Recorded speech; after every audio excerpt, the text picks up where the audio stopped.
Donc aujourd'hui, je sors un petit peu de la problématique de vecteurs avec des produits différents et je retourne vers le départ et vers le symbolisme pour vous parler du jeu de loi, du jeu et du jeu. Aujourd'hui, je vais vous parler du jeu de loi, du jeu de la marelle, du jeu d'échecs. Hop. Bon, parce que j'ai bien travaillé sur ce symbolisme. Euh, Tout est lié et ce que je voulais expliquer, c'est que tous ces jeux pour les enfants étaient en fait des jeux initiatiques, des jeux pour leur apprendre la géométrie, des jeux qui allaient les amener à leurs jeux, leurs moi et leurs émois, et que en fait, c'est tout à fait étonnant, tous ces jeux. Parce que il faut imaginer ces longues soirées d'hiver où il n'y avait pas de lumière et où il fallait peut-être faire quelque chose des jeux ou de la vannerie, ou voilà, ça dépendait même si on avait de la lumière. Je vais partir du plus simple pour aller bien sûr à l'aboutissement. Bien qu'aujourd'hui il n'y aura pas un aboutissement, c'est une introduction peut-être à plusieurs conférences, puisque je viendrai vers la fin. Alors, donc, vous avez tous joué à la marelle un jour. Ben oui, enfin, j'espère. On va de la terre et on va au ciel. Il y a 7 cases. On jette 7 fois le galet. Et ben dans le jeu de loi, il y a 7 fois une oie. 9 fois 7, 63. Je vais beaucoup vous parler comment dire, de mathématiques, non, d'arithmétique, non, de logique, enfin de ce qu'on peut parler. Donc la marelle, il y a le son. La marelle, c'est un jeu très simple qui permet de sauter d'une case à l'autre et d'aller de la terre jusqu'au ciel. Et en fait, tous les jeux de l'époque étaient faits pour aller de la terre jusqu'au ciel. C'est comme ça. Et peut-être que notre jeu, notre vie, est allée de la terre jusqu'au ciel. Annick de Souzenel le dit avec grand plaisir et nous en informe sur le livre des symboles des lettres hébraïques, sur le symbolisme du corps humain, et je vous encourage à lire les livres d'Annick de Souzenel. C'est pas facile, mais prenez le temps. Allez-y plusieurs fois. Alors, je vais commencer par la présentation de livres, comme ça c'est bien. Il y a les carnets de Villard de Hautnecourt. Euh, Ça, c'est une mine d'or, parce que en fait, vous avez tous les symbolismes qui amènent du symbole à la géométrie, de la géométrie et du symbole, et qui permet de revenir en arrière. Après, il y a des livres très intéressants. Je vous présente la bibliographie directe, comme ça, après, si j'oublie, elle aura été faite. Là, c'est art et échecs et maths. C'est un livre qui est tout à fait intéressant parce que les échecs ont inspiré, bien sûr, tous les créateurs, des créateurs musicaux, des créateurs graphiques, des créateurs historiques. Et c'est tout à fait, et même des cinéastes. Le cinéma est rempli de retour de retour vers les échecs. Alors, dans ce livre, il y a un grand oubli. C'est La femme aux bottes rouges de Buñuel avec Catherine Deneuve. Pour moi, c'est un summum de l'art du cinéma. Mais il n'est pas là. Il n'est pas là. Mais c'est pas mal. Donc, je vous recommande Art, échec et maths. Après, oh, il faut bien quand même que je me congratule. Je vous recommande un livre, ça c'est La Chute, Jean-Patrick Bonnardel, Saint-Roch de la peste au Covid. Ça serait bien. Ah, c'est rigolo parce que quand je fais ça, il y a la lumière qui éclaire Saint-Roch et on dirait qu'il va renaître. C'est rigolo. Donc, ça sera la chute aussi de la conférence d'aujourd'hui. Donc, je vous ai parlé de la marelle. Mais la marelle, c'est la mérelle. La mérelle, c'est une coquille Saint-Jacques. J'arrive toujours pas avec ma main gauche, ma main droite. Ça, c'est une mérelle, une coquille Saint-Jacques. Et quand vous allez aller sur le chemin de Saint-Jacques, en fait, vous allez suivre tous les traits. Il y a 7 traits de chaque côté. Do, ré, mi, fa, sol, la, si, do. Do, si, la, sol. Fa, mi, ré, do. Alors après, il y a des grands artistes qui s'en sont inspirés. Oh, j'arriverai jamais, moi, avec cette histoire. Et ça, c'est pour faire une dynamisation en vasque vive. Je fais ça à la maison. Bon, j'ai pas parlé, j'ai dit que j'allais pas parler des produits de Vecteur, mais c'est un peu faux parce que Vecteur et moi-même sont liés à l'ésotérisme et à mettre de la puissance dans les produits. Quand vous allez, oh, je vais y arriver, je vous promets du premier coup. Tac. Voilà. Voilà. Donc ça, c'est ce que vous trouvez sur le chemin de Saint-Jacques-de-Compostelle pour aller à Compostelle. Le compost des étoiles. C'est pas mal. Et en fait, tout est lié. Et le jeu de loi, la marelle et le jeu d'échecs sont tous liés. Hop, par quoi je commence? Ah, il y a très longtemps, très longtemps, très longtemps. La sagesse de Salomon. Salomon, Salomon, il est en blanc. Et la reine de Saba, elle arrive, elle est en noir. Et en fait, tout ça, c'est un jeu de genre, un jeu de personnes, un jeu qui va traverser les évangiles, qui va traverser la Bible, où il y a toujours une relation entre le roi et la reine, et où on ne sait pas qui c'est qui va prendre le pouvoir. Sachant que le roi, il a peu de pouvoir, la reine en a beaucoup, mais que si le roi meurt, ben, le roi est mort, vive le roi. Je ne vous ai pas amené de jeu de loi en état. Pourquoi? Ben, il y en a au moins 30 000. Il y a même des collectionneurs de jeux de loi. Le jeu de loi, il est né en Perse, sûrement il y a longtemps, sûrement même avant en Inde, sur des tracés carrés, un peu comme le jeu d'échecs de maintenant. Et en fait, cette loi qui va traverser le monde, cette loi, mais c'est OI, je t'écoute et je t'entends. Parce que le langage des oiseaux, c'est une oie, c'est un oiseau. Le langage des oiseaux, c'est rigolo. Donc le langage des oiseaux, le jeu de loi. Et on parlera à la fin du pèlerinage de Saint-Jacques-de-Compostelle. Alors, désolé, je vais un peu vite, mais parce que c'est comme ça que je fonctionne. Je vous présente des chevaux. Il faudrait que je me fasse mettre un truc par ça. C'est un chevau blanc. Ça, c'est un autre cheval blanc. Ah, ça peut s'appeler cavalier. Ça, c'est un... Hop, j'arrive. Ouais, bon, je vais y arriver, hein, de toute façon. Hop, là, noir, et un autre noir. Le cheval est le symbole du labyrinthe à l'intérieur du jeu d'échecs. Parce qu'il se déplace, il a le droit de sauter par-dessus tout, et il se déplace toujours que s'il est sur une case noire, il va aller sur une case blanche, et s'il est sur une case blanche, il va aller sur une case noire. S'il se met dans un coin, il n'a que deux possibilités. S'il se met sur un bord, il a quatre possibilités. Et s'il se met au centre, il a huit possibilités. Et en fait, le cheval c'est la Kabbale, le cheval. C'est la Kabbale juive. C'est ce qui permet de sauter par-dessus tout. Et euh, c'est ce qui permet aussi de déstabiliser l'adversaire, parce qu'en fait, il ne sait même pas où le cheval va tomber. Et parfois, on sacrifie un cheval pour gagner un espace. Et après, à partir du moment où on a gagné le centre, quel centre? L'autre, il est plutôt moins bien, parce qu'il n'a plus le centre, même si on a perdu un cheval. C'est un animal à sacrifier. Mais bon, il le sait. Voilà sur la présentation de la conférence d'aujourd'hui. Vous avez en main toutes les clés, presque, même moi je ne les ai pas, et je vais vous faire un aveu. Moi, ce que j'aime aux échecs, c'est perdre. Parce que chaque fois que je perds, c'est que je gagne. Parce que je gagne quelque chose que je n'avais pas compris. Et oui. Et parfois même, c'est pas que je ferais exprès, mais presque, de donner une pièce à l'adversaire. Il y avait un grand joueur d'échecs, un des plus grands joueurs d'échecs du XXe siècle. Il jouait contre Dieu. Il jouait contre Dieu. Et il lui donnait une pièce de départ. Faut le faire quand même. Après, la moitié sont devenus fous.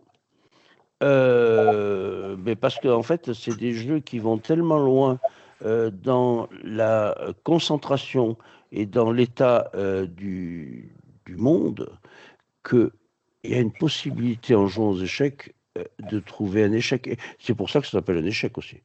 Échec et maths. Oh, dans le livre sur art, échec et maths, là, je crois que c'est Deschamps ou Duchamp, je sais plus, qui a fait un truc avec deux tableaux, le tableau avant et après, et le tableau d'après, c'est A4 maths. Non, A4 pattes. Et ben en fait, il y a le premier tableau, il y a comment dire, le problème à résoudre, et en fait, il résout le problème pour pas perdre, mais le tableau d'après, c'est la dame qui a quatre pattes, euh, si vous voulez comprendre ce que j'ai compris. C'est pas mal, les échecs amènent à tout. Voilà. Alors ça, c'est quoi? Voilà. J'ai posé le problème. J'ai posé le problème de on croit que c'était fait. Non, c'était fait. Non, c'était aussi fait pour les nobles, pour les rois, pour tous les gens qui avaient du temps. Et il y a de très très belles images de musulmans qui jouent aux échecs contre les chrétiens pendant les croisades. Et ça, c'est quand même un rapprochement entre les peuples. Sur le livre de Saint-Roch de la peste au Covid, je raconte tout mon parcours initiatique qui va vers Saint-Jacques-de-Compostelle. Donc, c'est la Mérelle, la Marelle, c'est un voyage initiatique. Et en fait, c'est exactement la même chose que le jeu de loi. Je passe au jeu de loi. Le jeu de loi est un livre, est quelque chose d'intéressant. Au niveau symbolique et au niveau arithmétique, il a 63 cases. Enfin, ceux qui croient qu'il y a 63 cases se trompent. Il y a 64 cases, comme aux échecs. Vous êtes. Alors d'abord, on jette les dés. Celui qui fait le plus gros chiffre, ben, c'est lui qui commence. Comme aux échecs, si tu commences avec les blancs, tu as plus de chances de gagner que si tu es le dernier. Mais ça ne veut rien dire au jeu de loi. Rien du tout. Toutes les 9 cases, il y a une loi. Si vous tombez sur loi, vous multipliez votre gain par le nombre que vous avez fait. Ouais, mais le jeu est bien fait. Parce que si vous êtes à la case 0, que vous faites 9, et comme il y a une loi toutes les 7 cases, et ben vous arrivez au bout, à 63. Alors, c'est pas possible de gagner en un coup de dé. Donc, si vous faites 5 et 4, vous allez à une certaine case. Si vous faites 6 et 3, vous allez à une autre case, mais vous n'avez pas le droit de tomber sur la case de loi. D'ailleurs, personne n'a le droit de rester sur la case de loi. Puisque si on y tombe, on est obligé d'aller plus loin, normalement. Donc, on ne peut pas rester sur la case de loi. Après, il y a une autre loi, excusez-moi du jeu de mots, une autre loi, qui dit qu'il ne peut pas y avoir deux adversaires, on ne sait même pas si c'est des adversaires, enfin j'espère que pas, sur la même case. C'est-à-dire que si vous tombez sur la case de quelqu'un, eh bien, il retourne à la case où vous étiez. Ça, c'est sympa. Enfin, moi, je trouve que psychologiquement, intellectuellement, spirituellement, c'est quand même vachement intéressant que si vous tombez sur la case de quelqu'un d'autre, il est obligé de retourner à la case où vous étiez. Ça, c'est pas mal à réfléchir. À réfléchir, mais vraiment à réfléchir. Et voilà. Alors après, il y a des cases qui vont être des cases étonnantes. Je pense que c'est un jeu qui a quand même été très influencé par la Kabbale, là aussi, comme les échecs. Pourquoi? Alors, je reprends. Chaque fois que vous tombez sur une case du noix, vous refaites le même nombre, oui, puisque vous avez 2 dés pour avancer du même nombre. Et imaginez, vous faites un 6, vous tombez sur une noix, vous refaites un 6 de plus. Après, il y a tout un plein de symbolisme, mais tout à fait incroyable. Par exemple, il y a des ponts. Je crois que c'est à la case 10. J'ai pas noté, je vous la fais un peu à l'arrache, mais bon. Je crois qu'à la case 10, il y a un pont. Si vous tombez sur le pont, vous allez à la case 22 ou 24 ou 26. Un pont va d'un pont à l'autre. N'oublions pas que nous avons un souverain pontife qui permet d'aller d'un endroit à un autre.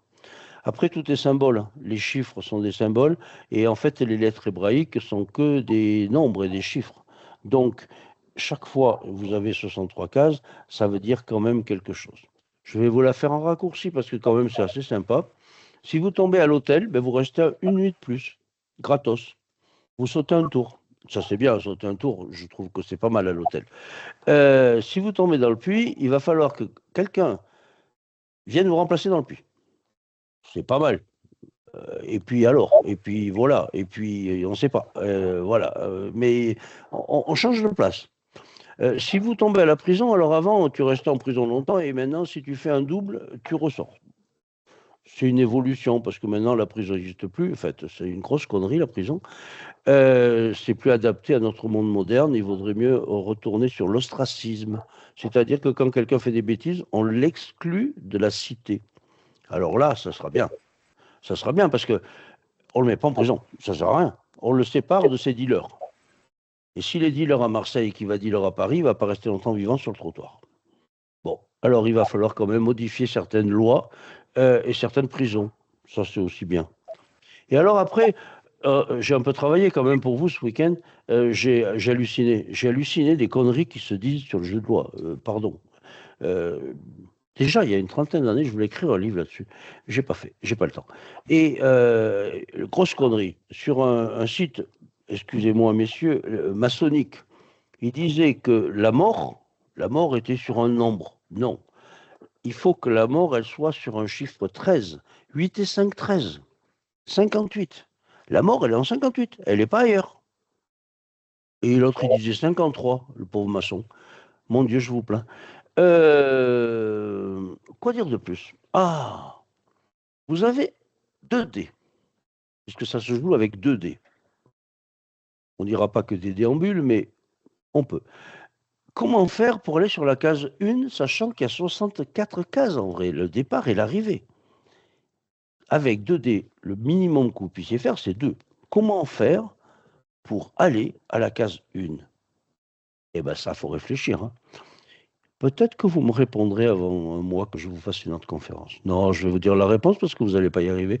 Parce que même sur les explications de Wikipédia, de machin, tout ça, ils expliquent vraiment rien. Ils n'ont rien compris au jeu. Si vous tombez sur la case la mort, le 58, eh bien, vous retournez à la case 1, réincarnation. La case 1, c'est le seul moyen d'aller. On recommence, mais sur un autre plan. On ne recommence pas sur le plan physique, comme le premier coup. On recommence sur un plan qui est très supérieur, puisqu'on part de la case 1. Moi, Antupan, je suis tout. Euh, on est un peu Dieu la fois d'après quand on recommence. Et c'est des fois bien de mourir pour renaître. Case 1. Après, il faut tomber sur la case 63 pour avoir gagné. Bon, l'important c'est de jouer et de comprendre ce qu'on fait.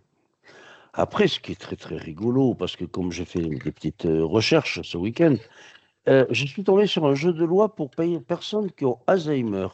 Je pensais qu'en fait c'était fait pour les enfants, pour leur élever l'esprit, leur faire comprendre des trucs, autrement que par les évangiles. Eh ben non, ils ont créé un jeu de loi pour les Alzheimer. C'est bien, hein. Enfin, ça me fait rire. Alors après, mon Dieu, c'est la psychologie de bas étage. Je critique, hein, mais bon, au moins, il faut qu'ils survivent avec leur cerveau. Par contre, les explications de toutes les cases et de tous les machins en fonction que tu as Alzheimer, avec un mode d'emploi, pardon, je préfère ne pas avoir Alzheimer. J'en ai presque fini avec le jeu de loi. Au final, au final, quand j'ai fait le chemin de Saint-Jacques-de-Compostelle plusieurs fois, j'ai passé ma vie à ça. C'est expliqué dans mon bouquin. En fait, vous suivez des mérelles, des marelles, et alors, tout est écrit, hein, parce qu'en fait, dans la première partie, entre les 2 premières oies, c'est du physique. Entre la première oie et la deuxième oie, c'est autre chose. Et puis, à mesure que vous montez les niveaux, on n'est pas sur les mêmes plans, jamais. D'accord? Et bien, quand vous faites le chemin de Compostelle, c'est la même chose. Bon, beaucoup de gens. La plupart des pèlerins font le puits conque. Qu'est-ce que conque? Une coquille. Après, ils sont fatigués, ou après ils n'ont pas le temps, ou après c'est trop cher, ou après ils ont mal aux pieds, ou après ils pensent à autre chose. Bon, il y a 80% des gens qui arrivent à conque, et après il y en a beaucoup moins qui deviennent quelconques. Bon, mais parce qu'ils ne veulent pas aller plus loin. Et après conque, vous avez une étape terrible. J'ai vécu 2 ou 3 étapes terribles. Quand vous partez de Conques, c'est magnifique. C'est magnifique. Vous avez la statue de Sainte-Foy, vous avez c'est magnifique. J'y suis allé 3 fois, 4 fois, 5 fois. Après, vous avez une étape terrible parce que vous traversez 2 cases-villes, le charbon et le fer. Ça, c'est dans la corrida, le picador. Là, on vous casse. Il y a une chapelle Saint-Roch sur cette étape qui est très très belle et très intéressante. Ce qui n'empêche pas que quand vous sortez de Conques, premier roi, on va dire, vous allez aller vers Moissac, deuxième mois, mais en passant par 2 cases-villes avec ces mines de fer, ces mines de charbon. Et là, vous en ramassez, mais c'est le picador dans la corrida. Et après, on va avancer, on va traverser les Pyrénées, Roncevaux, Roncevaux. Ça vaut la ronce. Ouais, c'est pas mal non plus, là. Il faut regarder Saint-Jacques-la-Mecque. Le dernier film, là, il est nul, mais bon, Saint-Jacques-la-Mecque, il faut le voir. Bon, il y a Roncevaux. Et après, vous continuez. Et après, vous arrivez à un endroit, les Montes de Loca, les monts de Loire. Ça veut quand même dire ce que ça veut dire, parce que là, vous allez traverser les monts de Loca. Euh, et Loca, ça peut être la folle. Loca, ça peut être une oie ou une folle en espagnol. La Loca. Ouais. Et au milieu, tout au milieu, il y a un lieu un peu béni qui s'appelle San Juan de la Ortega. Saint-Jean des Orties, quand même. Ah, si on ne comprend pas tout dans le chemin de Saint-Jacques, on ne comprendra jamais rien à rien. Après, vous avez là les longues étapes, longues, à travers la plaine, la planaise, le blé et des 50 kilomètres sans gîte. Mais là, c'est le soleil qui vous assomme. Et après, vous allez avoir Ponferrada, un pont, comme dans le jeu de loi. Ferrada, en fer. Ah, waouh!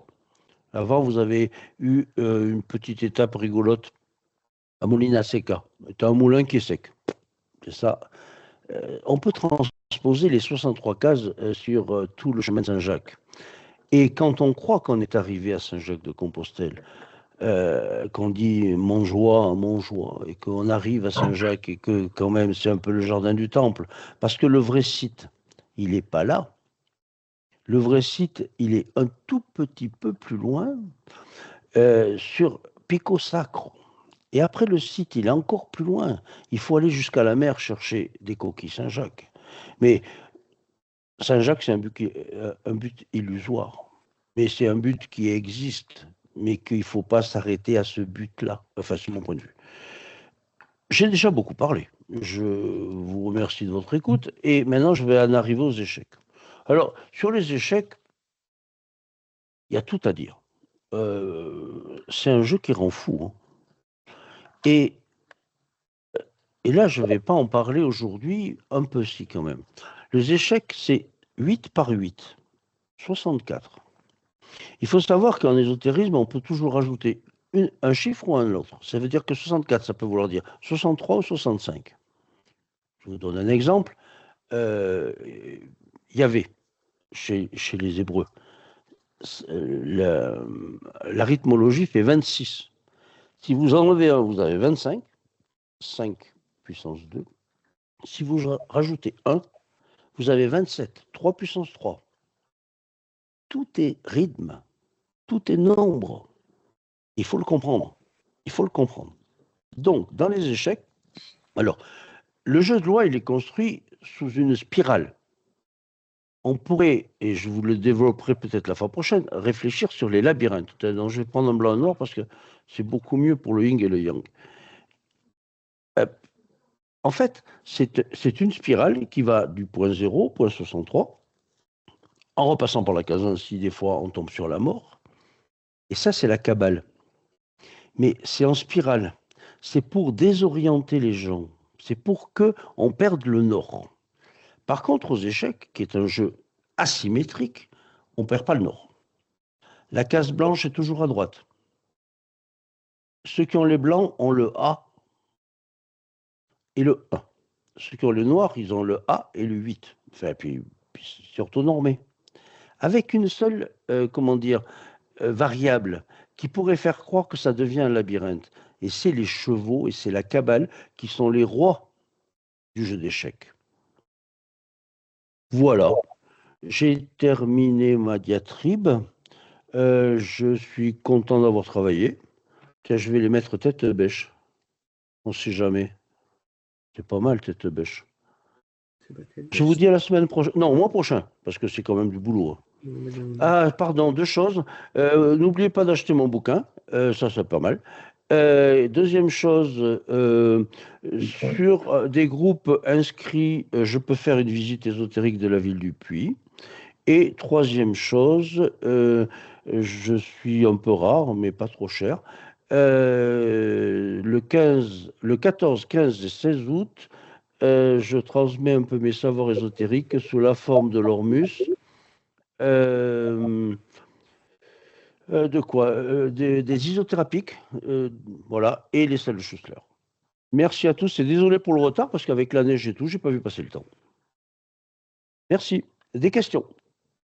Alors, la conférence, elle s'appelait pardon, au Au jeu jeu. de loi.